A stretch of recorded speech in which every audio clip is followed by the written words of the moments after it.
Women in my family, like many Armenian and Middle Eastern women, read the future in a coffee cup. It is a phenomenon you grow up with. You don't question its origin or reliability. You just wait for the coffee to boil in a jazva, pour it in small cups, drink it while having a discussion, then turn it over carefully and wait for it till it's dry. And now your coffee is ready to be read. These were part of most of the female discussions happening in my house or my grandmother's house. We called it Armenian coffee. Others call it Arabic, Turkish, Greek, depending where you are drinking it and especially to which political affiliations you belong to. As a small child, I was completely mesmerized on how regular women around me, aunts, grandmothers, were able to see your present, know about your past, and even predict the future in just dried up coffee patterns stuck at the bottom of a cup. But these were not regular coffee sessions. These were safe spaces created by women among themselves to tackle issues that they felt uncomfortable to talk about. My grandmother, Mima, was one of them. The earliest memories, I have this image of her standing in the middle of her living room or the kitchen, depending on the time of the day, a cigarette in her mouth and a coffee cup in her hand, surrounded by eager neighbors waiting for the revelations. Well, my grandmother was not a psychic. She was very far from it, I would say. But as a woman survivor who grew up after the genocide through a national reactionary discourse where women's experiences and bodies were completely wiped out, rejected, she had developed this unique sense of solidarity and insight in understanding the concerns of women, like many in her generation. These coffee cup readings were very feminist in their nature, tackling some uncomfortable issues like health, women's sexuality, relationships, family conflicts in a very traditional settings. I remember very well how my grandmother used those coffee cup sessions to comfort a neighbor who was waiting for some news from her son studying abroad. Verkine hokis. Look, I see a fish hanging over your head. It's a khismet. You'll soon receive a gift. A good news from him, I would say. Don't worry. Or she would comfort a young woman waiting endlessly for a husband. Marine, darling, this time I can vouch. I see a real horseman in your cup. A really handsome one, I would say. When? Well, I see 3 circles among you two. So it could be 3 weeks, 3 months, maybe 3 years.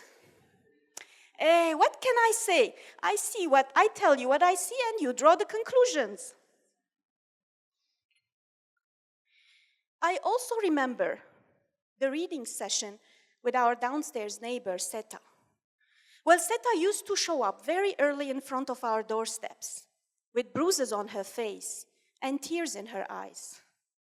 And for those coffee sessions, Mima would keep me out of the room.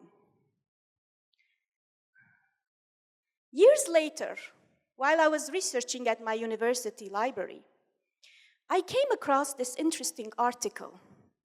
It was published in the West Palm Beach Post in Florida in 1919. The title had caught my attention. It said, Armenian female seeking to remove stamp of shame. It was talking about a certain Dr. Wilfred Post who had just came back from his mission in the Near East, and he was describing the plight of thousands of Armenian women who were abducted during the war by Turks, Kurds, Arabs, used as slaves, forced to marry, forced to change their religions. And for that, their faces were branded with tattoos.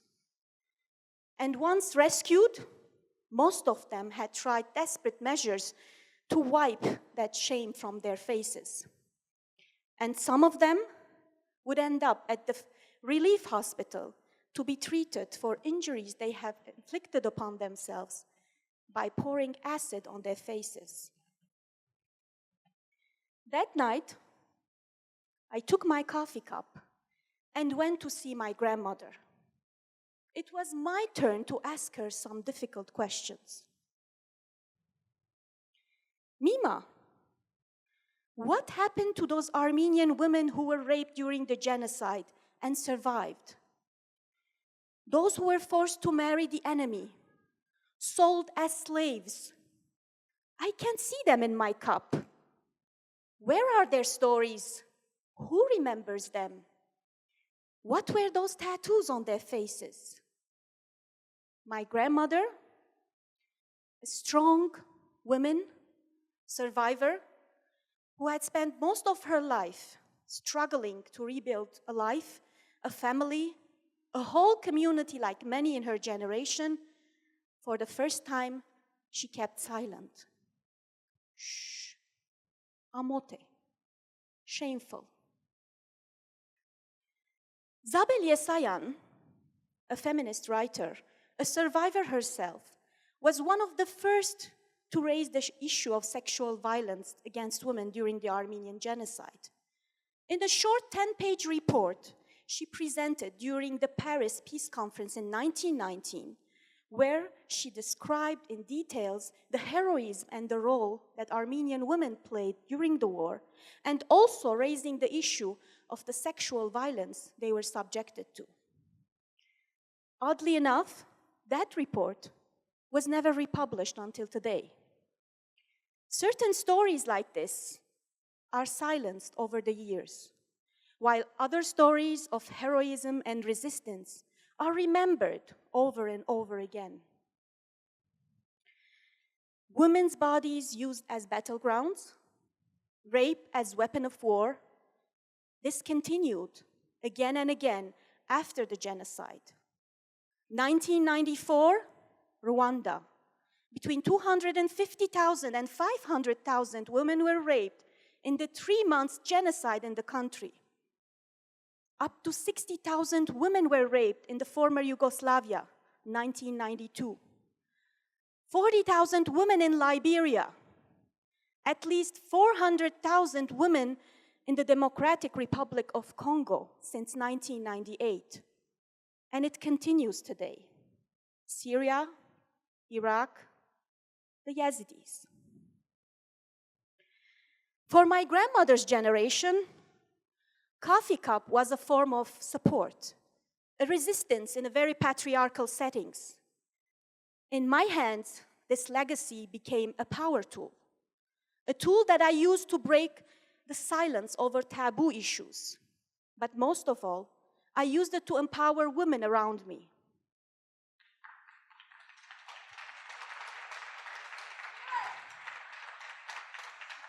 And that is how I started talking to women in Armenia, where I first arrived 15 years ago as an eager volunteer with London Culture Organization,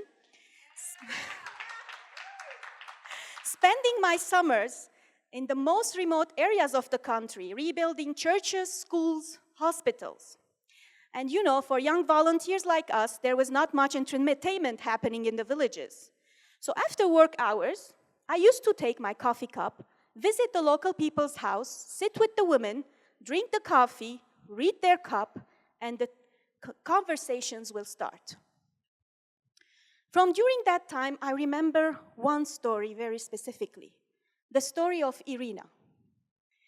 Irina was a middle-aged woman living in the village of Karindak, in the conflict region of Nagorno-Karabakh. During one of our regular sessions, she suddenly confided in me with a shameful voice. And she told me how, years earlier after the ceasefire, she was forced to give sexual favors in exchange of humanitarian aid in order to feed her family.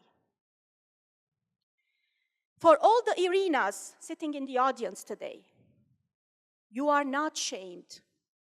You are not tainted. You are not unworthy. Shame is not on you, but on those who dare to use you.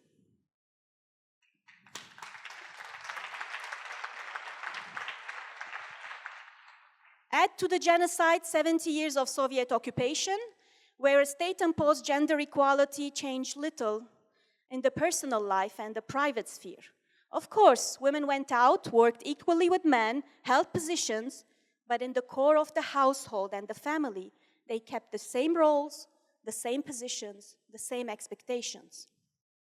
And then the Soviet bloc collapsed, and as Armenians, like many in other post-Soviet republics, we found ourselves in search of an identity, on survival mode, sometimes even calling out to nationalistic value to fill in the gap. During these years, I was working at the Women's Resource Center in Yerevan, and suddenly, one afternoon, Liana burst into my office, closed the doors behind her, opened her bag, and took out a coffee cup wrapped in paper. She was looking at me with tears in her eyes, hoping that in between two reports, I would find some time to read her morning coffee. Liana Can, you're getting married tomorrow. He's a good man. You're going to start a new life, a new family. Don't worry. What do you say? An apple? Yes, I see an apple. Oh, the red apple. Well, the red apple is an old tradition in Armenia, still practiced today, believe it or not, in some regions and some part of Yerevan. It's a symbol of virginity of the bride, and it is practiced not only here, but in many countries around the world still.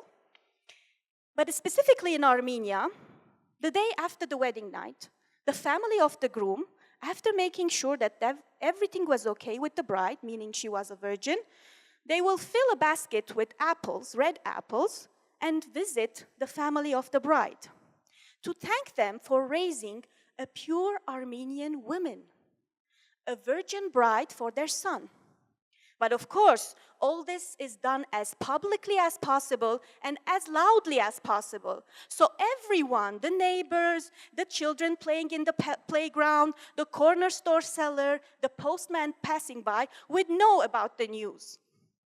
A way for the nation to tell us how, when, and with whom our vaginas must act.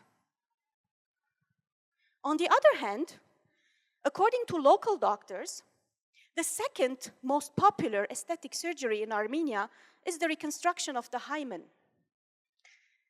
And last year, a scandal was on the social medias about a news that apparently 1 ton of artificial hymen were imported to the country.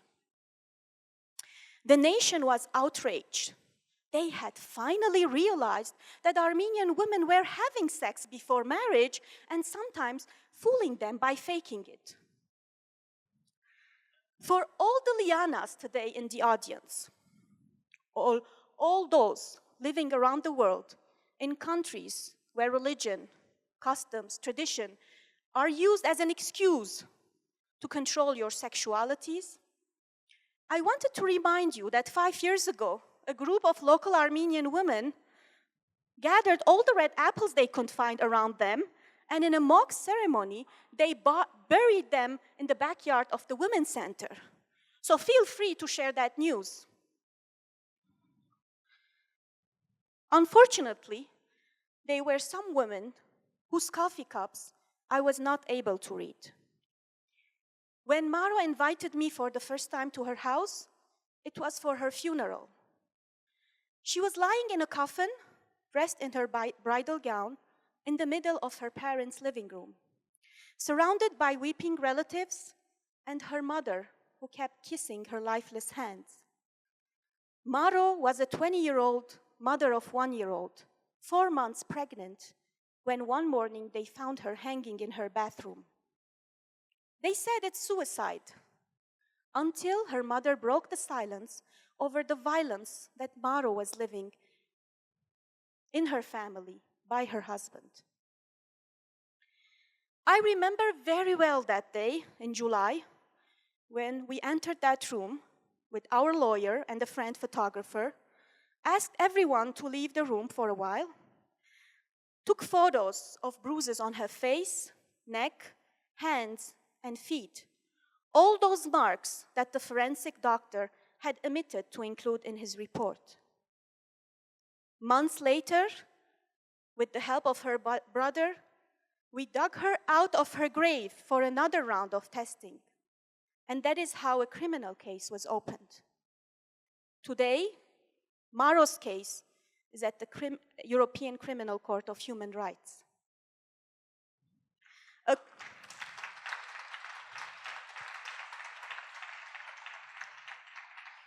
According to recent findings, approximately 60% of women in Armenia experience some form of violence in the family by their intimate partners, from controlling behavior to psychological pressure to injury and death. Over 8,000 calls were registered at the domestic violence hotlines run by local women's organizations. 1,500 cases of domestic violence were reported by the police this year for the past 8 months. 5 deaths in a couple of months that we know of. 2 women stabbed by their husband in front of their children. Yet today, in this society, we still believe that domestic violence is not an issue in Armenia. And those who dare to raise their voices are blamed for the violence that has been inflicted upon them. And those who dare to support those victims are labeled as destroyers of the family, an enemy to the nation. Today, many of us, we are still raising daughters who believe that they can't lead nor take decisions. We are still raising daughters who don't have control over their bodies and are ashamed of their sexualities. 1,500 of them are missing each year before they are even born because of sex-selective abortions. We are raising them with a sense of internal damage, a fear, a burden. We are still raising daughters to become invisible, to become victims. And that is how much we love them as a nation. My grandmother used to end her coffee sessions by asking the person to stamp at the bottom of the cup while making a wish.